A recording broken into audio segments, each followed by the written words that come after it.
Hi Flosstube, this is Megan, Stitching Moon, here for Flosstube number 16. Today is April 6, 2022, and welcome back for everyone coming back. And I've also got a lot of new subscribers lately, so hi to you, thanks for subscribing.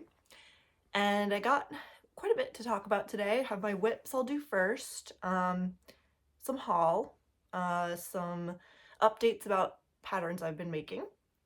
And then I want to talk about my plans for Maynia coming up, but also I'm going to get a little personal in this video later on, so heads up on that, and then some life updates. So let's get right into my whips. So I have my daily piece, the temperature tree from Sarah Stitchin Mommy, and yeah, we're in April obviously now, so it has been, it has been a cold April here in Norway. There has been snow, even maybe more than March so far in April, which is always fun, right? When you're looking forward to spring. It was starting to get warm in March and then boom, cold April. It was below freezing this morning when I took my daughter to daycare. So I hope it warms up soon. And I notice on this, I'm like, there's two greens that are too similar, I think, that you can't really tell are actually different temperatures. Like, where are they? I can't even tell, but this green here, and where did it go? Oh, it's hard to do that on camera. And then, there's two greens. I can't even tell the difference right now, but there's two different greens that are very, very similar. So it's really hard to tell the difference, which I would probably change that next time just so you can tell that they're actually different temperatures. But this is on 14 count Ada, and I'm doing the high temperature for the day. So yeah, just lots of greens, really. That might be much of the tree because the temperature here doesn't vary all that much. And I'm doing this from the cold climate because they give you a range of a varied climate, a cold climate, and a hot climate. So we'll see.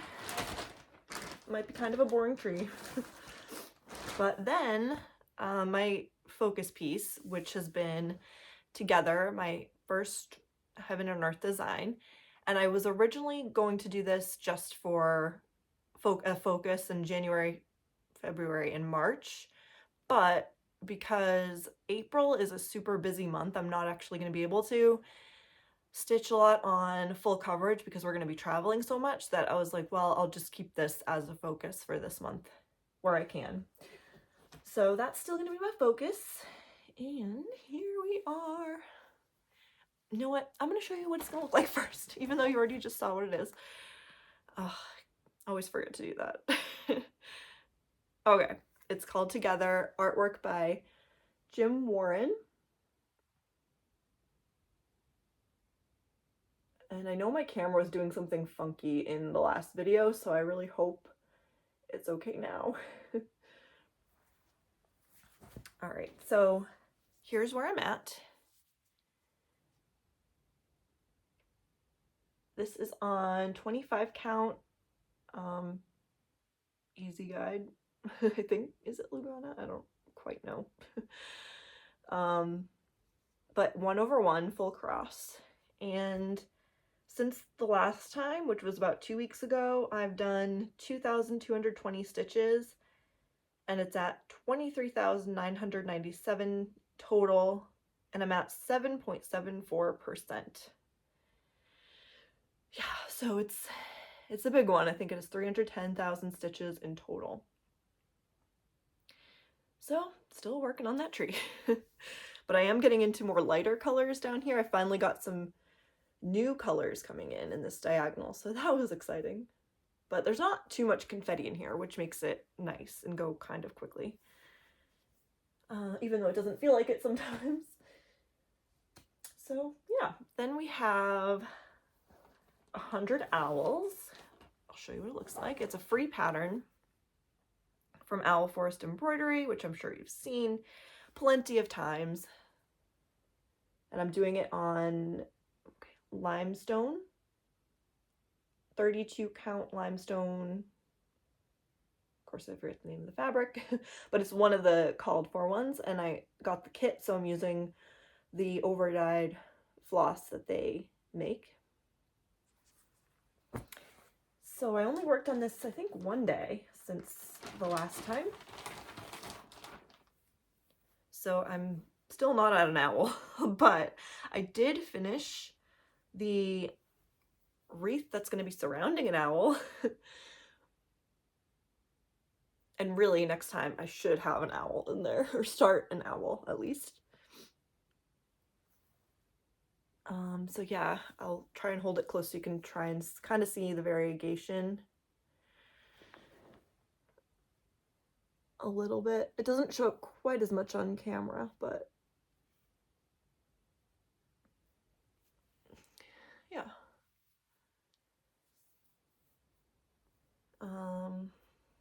I think that's all on that one. Oh, come on. And I'm working off a paper pattern because they send you, they do have an PDF, but I tried to upload that into Pattern Keeper and it just wasn't working. So I'm just going by the paper ones, and they have different cutouts that you can cut it out. So it's like in sections, so you don't have to have this giant, you know, paper pattern that you're looking at, which is nice. But it is a little slower just because now I'm used to Pattern Keeper, or even just using a PDF reader or something. So my next I worked on is Kiss for a Snowman, and I only worked on this one day as well, but it's a Dimensions Gold Petite kit.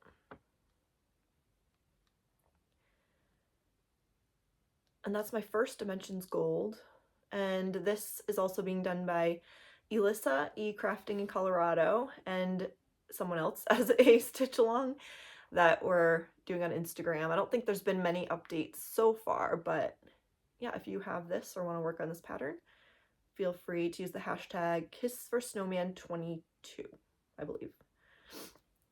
And this one, this time I only worked again on the background, which is half stitches, so it goes fairly quick, even though I'm still working on it after all this time. But yeah, I think it's gonna be so cute. I love just the dimensions and dimensions kits, which I've said before. But yeah, you can see the background. I worked in this side this time, in the half stitches. Yeah, this one's on just all the kit stuff. It's 18 count Ada and all the called for stuff, or all the things that came in the kit. This one I'm actually stitching in hand. I had this little tiny frame that you can see in there, but it was just too small. I don't know. So because it's like stiffer fabric and it's so small, I'm fine with stitching this one in hand.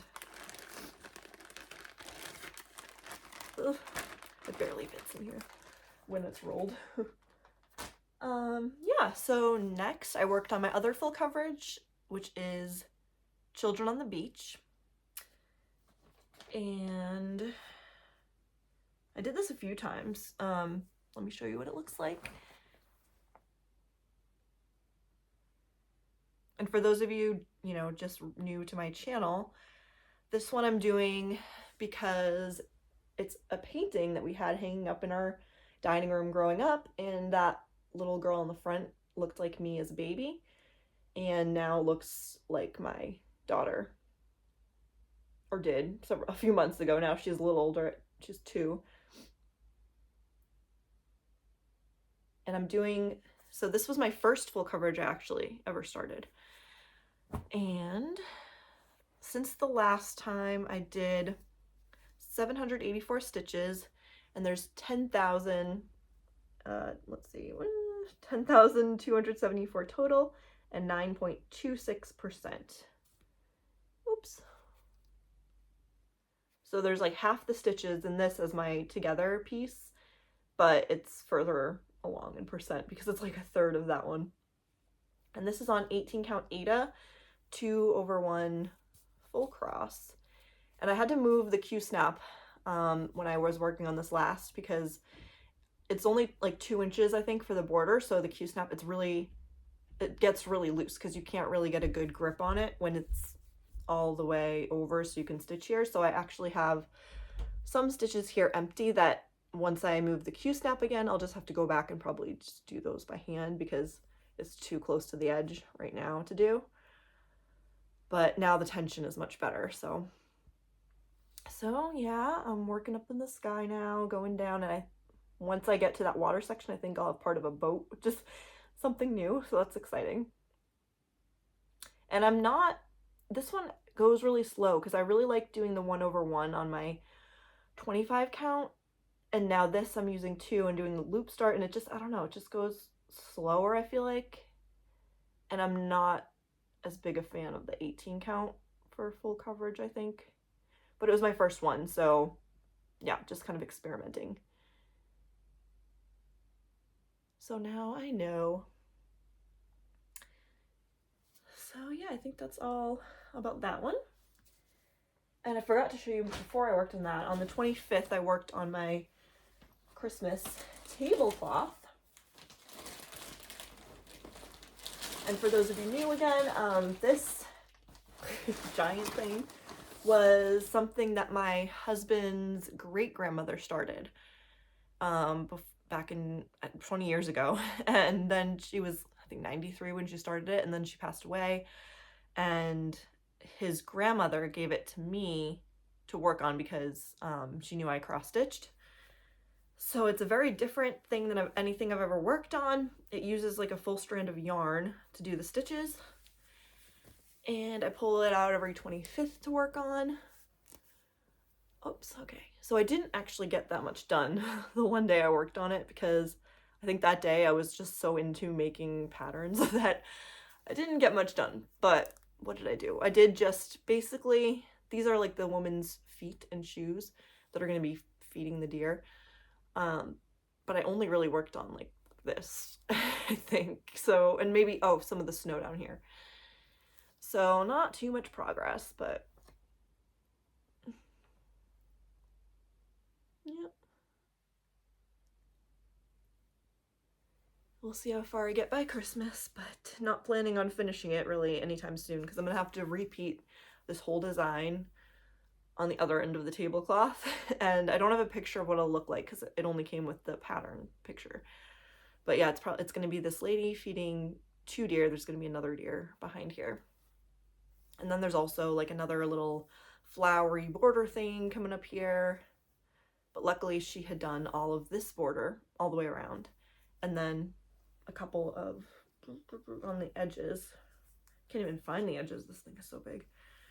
But she did a couple of these little pine cone decorations, which came out awesome. So yeah. Oh, I'm gonna fold this up now because otherwise it'll just be all over the place. And I just keep this in like a big tote bag.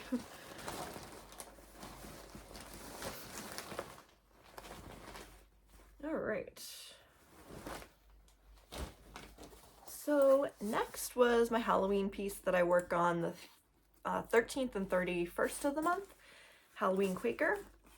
But this, what was the reason? This month it got switched around because I wasn't able to work on it on, oh yeah, because, so I have my whips like stored, some of them up in like a hallway, and sorry, my cat might be trying to come in, but those are like kind of the ones I typically work on, and then I have other storage for my stash and some whips that, I don't know, I haven't worked on, down in a box, a storage bin, but it's in my daughter's room. So when I wanted to go work on this, I realized it was in my daughter's room in that box, and she was sleeping for the night, and she's been very very much a light sleeper these days and waking up at the drop of a hat, so I couldn't go in there and get it.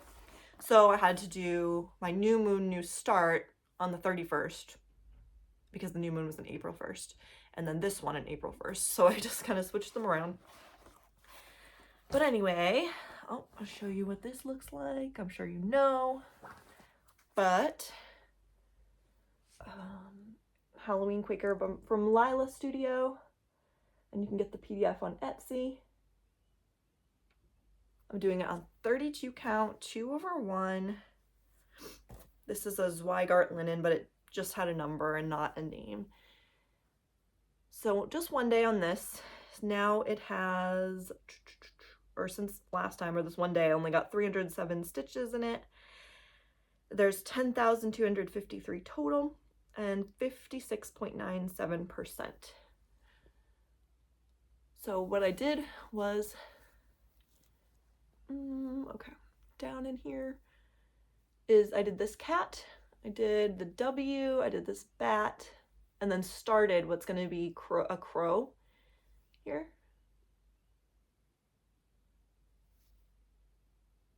Yep, so there's going to be this giant like house village thing over here, which I think I'll probably do last.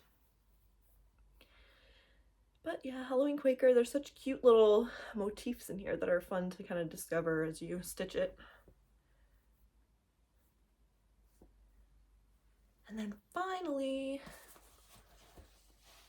the new moon, new start, which was a day early, but I have another new start, and I'm planning on, or what I have so far, and I'm planning on doing a new start every new moon, so every month basically. So I'll have 12 new projects by the end of the year. But this one was a Gecko Rouge kit, or is a Gecko Rouge kit, and this is what it will look like. And it says she wanted the rainbow, so she put up with the rain, I think, right? Yeah. And it's by artwork by Lindy Gaskill, and charted by, obviously, Gecko Rouge. I just love the artwork, and obviously all the colors.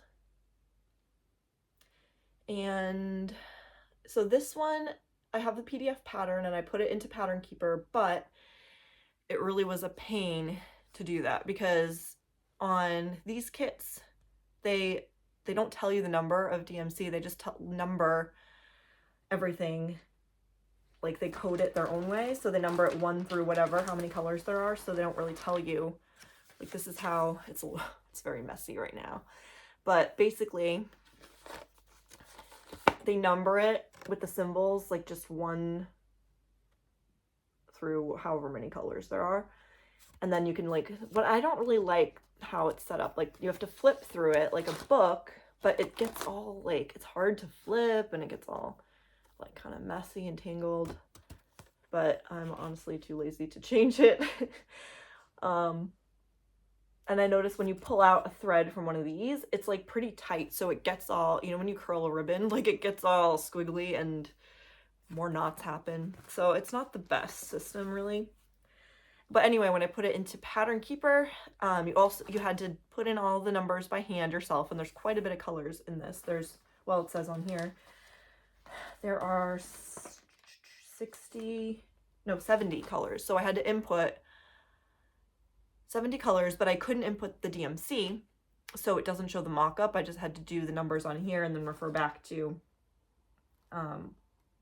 what their code was, so it was just a long process to input that into Pattern Keeper, and then it doesn't show the mock-up or what the colors are because it doesn't know. So, or it even put, because there are numbers 1 through, you know, 25, or the lower numbers are DMC colors, so it coded those as those colors even though they're totally opposite, so the mock-up just looks really weird, but it's doable. It's just the inputting of it is a kind of a pain. But anyway, yeah, I'll show you what I did. I only worked on it a couple days, and so far it's just a bunch of multicolors, and it's on, yeah, this way, 18 count Ada, again, 2/1 full cross. Is it focusing? And this one is very slow going because there's a lot of color changes, and I feel like my thread isn't that long when you want to double it for the loop start. And so how I'm working this one, I'm not doing the diagonal really, I'm just starting, well, I'm kind of doing it, like I'm starting the color that's in order of the box that I'm doing, and that will be in a diagonal. But whatever color I have, I'm just carrying it over to wherever that color is until I finish the thread. So it's partly cross country, partly diagonal stitching, I guess. So it's funny because the colors I feel like don't match that well, but it's multicolored and that's, you know, gives the effect. But yeah, I'm working, you can see in this upper left corner. It looks like less multicolored up here, but I don't know. Is that supposed to be a flower? Oh, I guess it is. I guess this is supposed to be a flower already. Oh, come on, focus. So this, I didn't actually realize that until I just looked at the pattern. So it's a little hard to see, but we'll see how it comes out at the end. Maybe as I get more of them, it'll be more obvious that those are flowers. I hope. But yeah, my first Gecko Rouge and Gecko Rouge kit. And that's all that I worked on. It was kind of a lot, not all. Oh, I forgot to put my little snowman back in his home. Let me just find that real quick. There we go. Okay. That takes care of whips, and now we have some haul. First, it's kind of boring haul. It's fabric that I got for a couple of my planned starts for May. The first one is just this. I'm not going to unfold it. It's just a, you know, another 25 count easy grid even weave. And I'll tell you what those projects are going to be when I get to that section of the May plans. And then just another one, which was an 18, again, I say I don't really like 18 count Ada, and then I just got one for my next start. So yeah, I don't know. Sometimes I decide things and I'm like, why did I get that? But it's all right. And then I got, I mentioned in one of my last videos that I won a giveaway from Alexis, My Amazing World, a Flosstuber. I'll link her below. And she had sent a cute little pattern. Love into snow people, and it's from Country Cottage Ornaments. So that's great because I do want to make a new ornament every Christmas, one for my husband, one for my daughter. So I'll do this maybe for my husband because it's like a couple holding hands. So I happened to, I think, have, yeah, a perfect fabric for this already that I actually won from another giveaway. But I think it's perfect size, it's perfect color. So yeah, I think that would go nicely.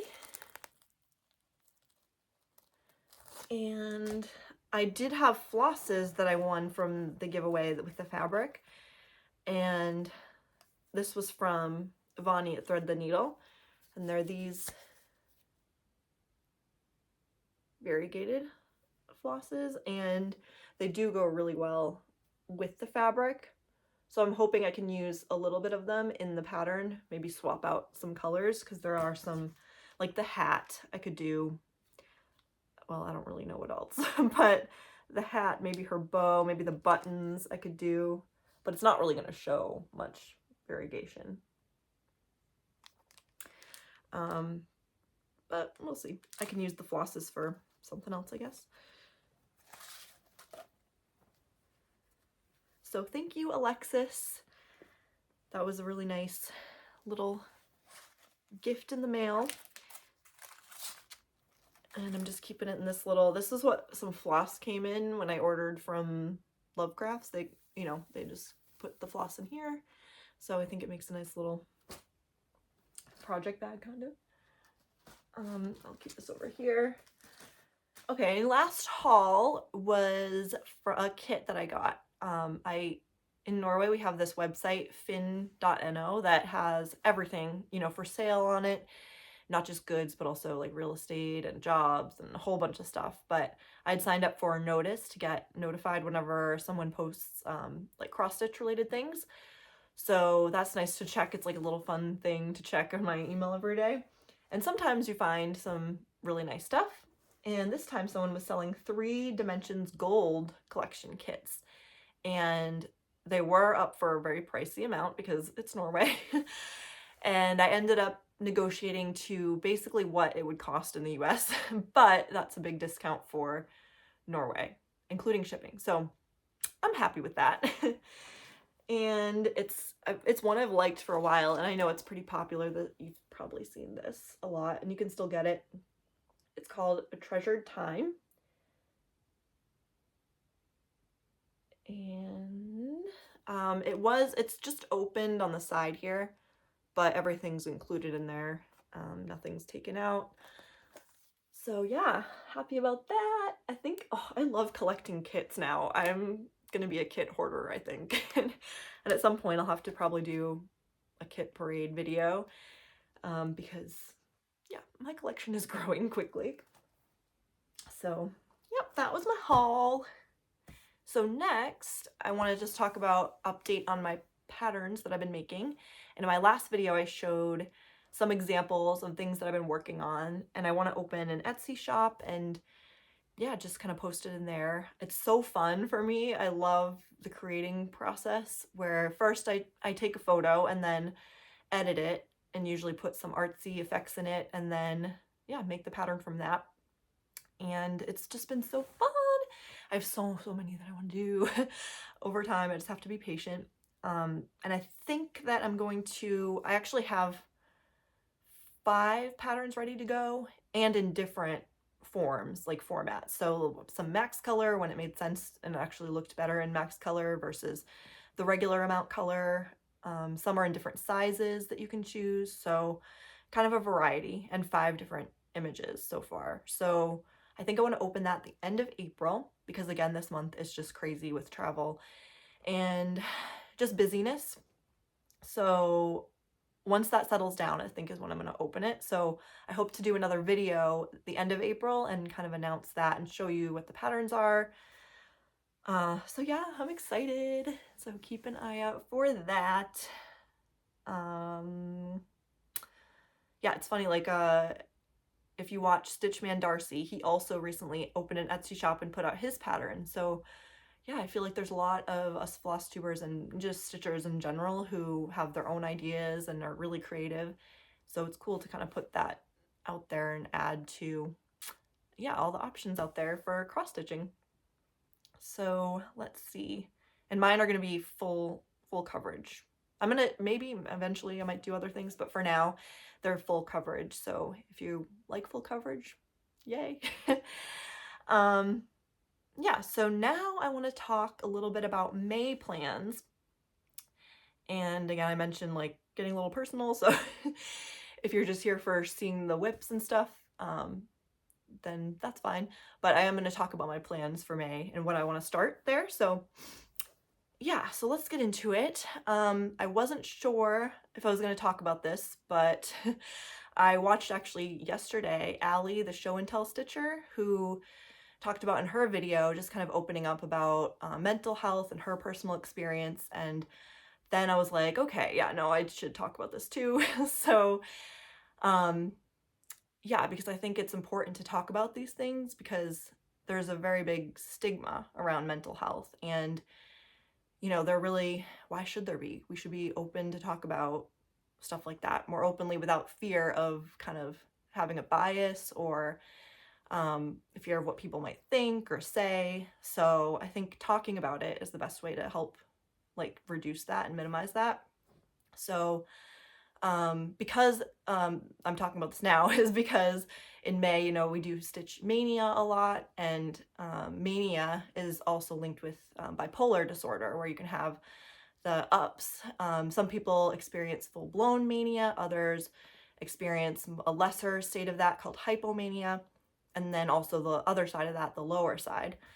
And I was actually recently diagnosed with type 2 bipolar, which is where you don't go into the full mania, but it's more a hypomania. So really you can think about bipolar, just like most things, as a spectrum and a continuum, where I think one reason it's so hard to talk about is because there's this like stereotype that's portrayed in the media of, you know, the extremes. There's like the extreme mania, and you see, you know, how that is, but you often don't see, or it's not talked about, all the other things, all the in-betweens, maybe the lesser part of it, which doesn't make it any easier. But I think people have this image in mind, or this stereotype of what they think of when you hear the word bipolar. But there's so much in between. There's so much nuance and everything. So, and it can be really tough to diagnose. That's why it took so long. Like for my case, probably 20 years for me to get the right diagnosis, because partly, you know, not being informed, or doctors not being able to pick out the nuances, or just when people go to get help, it's more in the lower phases. So it's really tough to diagnose. But I think that's another good reason to talk about it, because if, say, you're suffering, or, you know, you're on maybe medication for depression or something, but it's not working for you well, then it could be something to explore, because a lot of times people get misdiagnosed with depression when it's really a form of bipolar. So yeah, so another thing, I just wanted to bring it up. I don't actually mind people using the term mania, like May mania or anything like that, just me personally. It doesn't bother me, but I know for some others it does. So because of that, I think I'm gonna change the name just to something that, I don't know, maybe something that Allie decides, or something that we decide together, or not sure. But yeah, so I just want to put that out there. Don't feel bad about using the term mania. You know, it might offend some people, just know that. But I mean, that's your choice. For me personally, it doesn't, but yeah, just something to keep in mind. So also my plans, what are my plans going to be? So because of this, and my experience, I decided to choose 2 new starts that are actually charts by artwork from people with bipolar, artists who had bipolar. So Van Gogh is one, and Edvard Grieg is another, who's actually a Norwegian artist. So I really like a couple of their, you know, or a lot of their paintings. So I picked out 2, one from each of them, that I want to start for my mania starts, or I don't know what I'm going to call it yet, but for my May starts. Allie had the idea of I think it was May I keep starting things, or may I start all the things. So I don't quite know what I'm going to call it yet, but I can show you. And I think the next new moon is the end of April. So I'm going to start one of them then. And it's the Van Gogh piece. And it's Cafe Terrace, charted by Cross Stitch Collectibles. Oh. Okay. If I can't see, because I think I have to hide my face for it to focus, and then I can't tell what it's showing.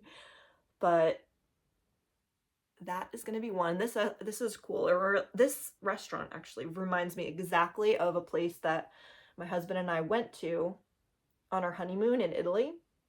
I don't know if this is Italy or not, but just the setup is exactly what it looked like. So, and it was great food. So this is a nice one for sentimental reasons as well. So I think I'm going to start that at the end of April. It's going to take me a while to kit up, because I actually ordered all the floss from the US that I had my mom pick out, and then it's on its way to me now. So yeah, I'm excited about that. And then the next one is the artist Oh, I'm sorry, I said Edvard Grieg. No, Edvard Munch. Grieg is a composer from Norway, and Edvard Munch is the painter. So sorry about that. And this is a very famous painting here in Norway. I'm not sure about if you'd recognize it from other places, unless you're really into art. I don't know, maybe it's famous everywhere, but it's very, very popular here in Norway. It's called The Scream, and you can find this like if you go to any like Norwegian, what do you call them, shop, tourist shops, I can't think of the name right now. You'll find this printed on mugs, on shirts, on a lot of things, just prints. So this is a super famous one, and I like this one especially for doing it, you know, in the month, or in a month to honor, I don't know if that's the right word, to recognize bipolar, because he had that mood disorder, and this, I don't know if this was his intention or not, but it just looks like maybe this expressed some of the angst he went through and the ups and downs and just the feeling of not being able to feel stable, I guess. But I think it just captures that emotion and that turmoil. So those are the two that I'm going to start, and that's what I showed you the fabric for. I'm going to do the Cafe Terrace on the 25 count and then this one on the 18 count. But I'm also going to try a new thing. I'm going to try tent stitch for the first time on both of these. I realized that I have just so many full coverages that I want to do that I'm never going to get through them unless I do tent stitch, and probably not even then. So I'm going to try that and see how I like it, experiment a little bit. Probably not for the screen because I'm doing that on the 18 count, so I don't really want to do 3 threads. So I think I'm just going to do that regular full cross with 2 strands, and then I think I'm going to do the Cafe Terrace with 2 strands and tent stitch. So we'll see how that goes. Tent stitchers out there that I know of, I might be messaging you for some tips. But yeah, excited to experiment with that. So what else do I have? Life updates. So yeah, basically I just mentioned it's a busy April, so I'll talk about some things we're going to be doing and all the travel. So actually tomorrow we're going to a funeral because my husband's grandfather passed away and he was 94. So it was expected, you know, still sad, but you know, he's been kind of in and out of the hospital for a while and just some complications for a few years. So it was expected, but we're going to be doing that. We have to travel about 4.5 hours to get there. So we're going to stay overnight in a hotel one night and then have the funeral little memorial. And this is going to be my first time traveling with my daughter, going to a hotel room. So yeah, I have no idea what to expect, but if you have ideas for travel tips or like being in a hotel with a toddler, let me know. And also basically a few days after we come back from that, we're going to be traveling to my husband's other grandparents who live out on an island in Norway. And that's another 3.5 hours or so to get to. But we've been there before with our daughter, so that's no big deal. But it'll be a week for Easter, and I'm still working during that week. I can just bring like my little internet connection with me because they have pretty poor internet out there. But it's a small island out on the west coast by the North Sea, and there's only like 16 people living on the island, so it's very remote and relaxing. And then it'll be Easter, so my husband's grandmother will bake like a ton of cakes, and we'll have food, like more food than we can eat, so that's gonna be fun. Then after that week, we come back for a few days, and then right after that, we're gonna be traveling again to Bergen, another 3.5 hours away. But this time we're actually gonna take a boat to Bergen because we're living on the fjord, and the fjord runs all the way connected to Bergen. So I think it's a 4-hour boat ride, and it stops a couple times along the way. They call it a speedboat. And so that'll be the first time going with our daughter as well. And then another hotel room because we're celebrating his other granddad's birthday. So lots of interesting things coming up, and I just have a feeling I'm going to be very sleep deprived by the end of the month because, yeah, we'll see how the sleep with the toddler goes. So wish me luck. Yeah, I think that's all. Hopefully I'll be back after all that travel to have an announcement and open my Etsy shop. And I know I'm approaching 1,000 subscribers now, so I think I'm gonna do a giveaway when I reach 1,000. So maybe that'll be in my next video. I don't know quite what it'll be yet, but I have some time to decide. So yeah, thank you if you're sticking with me this long. And yeah, next time I think I'll be planning my starts for May, and it'll probably be the end of the month. So it's going to be a little while. But yeah, I'll see you guys soon. Bye.